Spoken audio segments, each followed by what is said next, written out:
Обвинителството за организиран криминал и корупција отвори постапка за случајот со посвојување на бебе преку нотар за сума од 5000 евра. Родилка од Куманово, мајка на 7 деца, преку посредници била запознаена со брачен пар, кои сакале незаконски да го посвојат незиното новороденче. Во случајот посреднички биле две жени, од кои едната евидентирана како згрижувач на деца.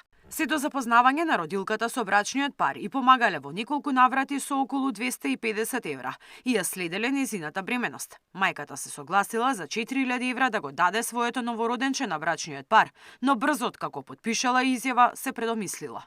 По порадувањето, брачниот пар ја однел на нотар каде потпишала изјава со која го признава првоосомничениот за татко на новороденчето и му го дава старателството доброволно, оставајќи го на чување, воспитување и издржување.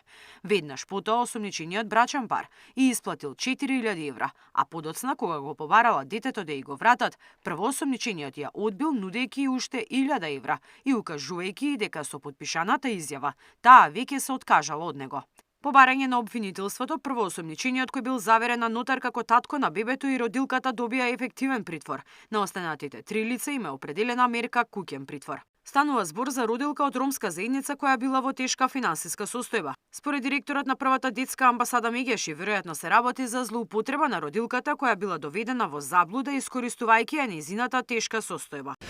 Тука отсуствува и остварување на строг надзор на родителско право, надзор од страна Центарот за социјална работа и секако она што е најчудоведувачки е како нотарот такво нешто дозволил. Има тука работа и за Националната комисија за борба против трговија со деца, со луѓе, и за комората на нотари, за правосудниот и судскиот систем.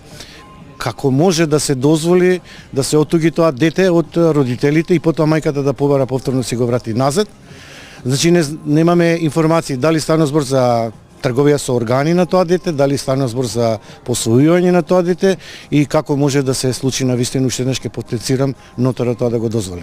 Центарот за социјални работи мора да има увид во состојбите на ваквите ранливи категории на граѓани и семејства со цел да се спречи нивна злоупотреба, вели Змијанац. Овие семејства треба да се доедуцираат како можат да опстојуваат. 7 деца да се искренат денеска е многу тешко и тоа мора да Центарот за социјална работа да има увид, а повторно ќе кажам, подведувањето на родителите и искористувањето на нивната тешка социјална и економска состојба укажува на тоа дека не само што се ранливи, туку може да бидат и вклучени во мрежата на организиран криминал и трговија со деца оваквите семејства.